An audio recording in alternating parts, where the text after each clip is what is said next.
Hello everyone, स्वागत है आपका और एक नए वीडियो में। और आज हम बात करने वाले हैं कि हम अगर हमारे पास टेरेस भी नहीं है तो हम अपनी बालकनी में गमले में कैसे करेले लगा सकते हैं।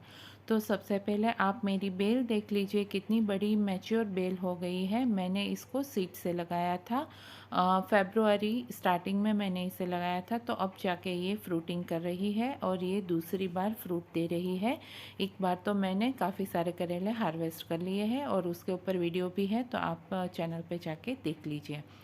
तो सबसे पहले अगर आपको भी मेरी तरह इस तरह वेजिटेबल लगाने का शौक़ है अपनी बालकनी में, तो सबसे पहले थोड़ा आप समझ लीजिए कि करेले को हम सीड से ग्रो कर सकते हैं, और वो भी बिल्कुल आसानी से। मगर उसकी सीज़न होती है, आप फेब्रुआरी मार्च में करेले को बीज से लगा सकते हैं और फिर जून जुलाई में इसको लगा सकते हैं। क्योंकि ये सीज़न ऐसी होती है जो बिगनर्स के लिए आसानी से सीड्स ग्रो हो जाते हैं। और अगर हम मिट्टी की बात करें तो मिट्टी आपको अच्छी उर्वरक मिट्टी लेनी है, यानी कि फलद्रुप मिट्टी लेनी है।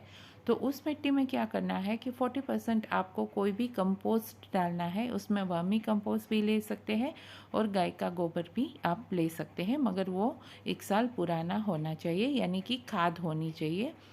तो इस तरह से आप 40% कोई भी कंपोस्ट ले लीजिए, फिर 40% आप इसमें मिट्टी ले लीजिए और बाकी के 20% में आप कोकोपीट मिला सकते हैं, गर्मी की सीज़न है तो, और फिर नीम खली भी इसमें मिला सकते हैं।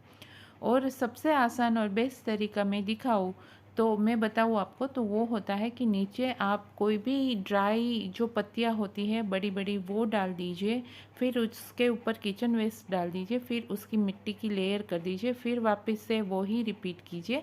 इस तरह से अगर आप गमले भरेंगे तो आपको ज़्यादा कुछ फर्टिलाइज़र लेने की ज़रूरत भी नहीं पड़ेगी और आपके गमले भी हल्के होंगे, तो आपकी छत के ऊपर या बालकनी में वज़न भी नहीं बढ़ेगा।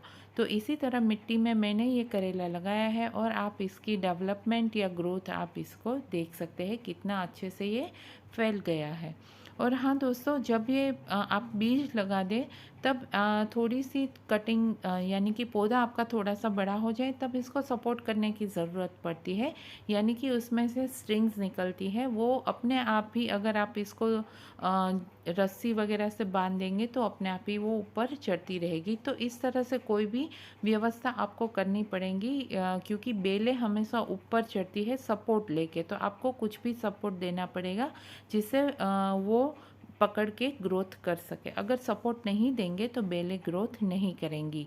तो इसी तरह ये भी पॉइंट आपको ध्यान रखना है कि जब बेल थोड़ी बड़ी हो जाए तो इसको सपोर्ट देना है और ऊपर की ओर चढ़ाना है नेट पे। और फिर जब इसमें फ्लावरिंग होगी तब सबसे पहले मेल फ्लावर आएंगे।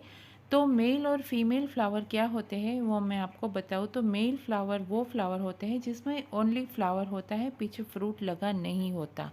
और फीमेल फ्लावर वो फ्लावर होता है जिसके पीछे फ्रूट लगा हुआ होता है, जिस भी सब्ज़ी की आप बेल लगाते हैं वो सब्ज़ी पीछे लगी हुई होती है छोटी सी, और आगे फूल होता है, उसे फीमेल फ्लावर कहते हैं। और इसको पॉलिनेट करना ज़रूरी होता है क्योंकि हमारे वहाँ पे पॉलिनेटर्स नहीं आते। देखिए, ये है एक फ़ीमेल फ्लावर जिसके आगे फूल था और पीछे करेला है, तो इसे फ़ीमेल कहते हैं।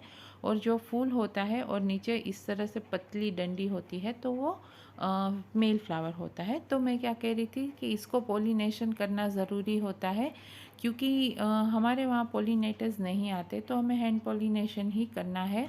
और वो भी बिल्कुल आसान है, क्योंकि आपको क्या करना है कि मेल फ्लावर लेना है और फीमेल जो फ्लावर होता है उसमें आपको थोड़ा सा रब करना है, तो अपने आप ही पॉलिनेशन हो जाएगा और फिर वो फ्रूट बड़ा होगा। कई बार क्वेश्चन आते हैं कि हमारे फ्रूट छोटे ही रहते हैं और गिर जाते हैं, तो उसका यही कारण होता है कि पॉलिनेशन ना होने की वजह से फ्रूट बड़ा नहीं होता और सड़कर गिर जाता है।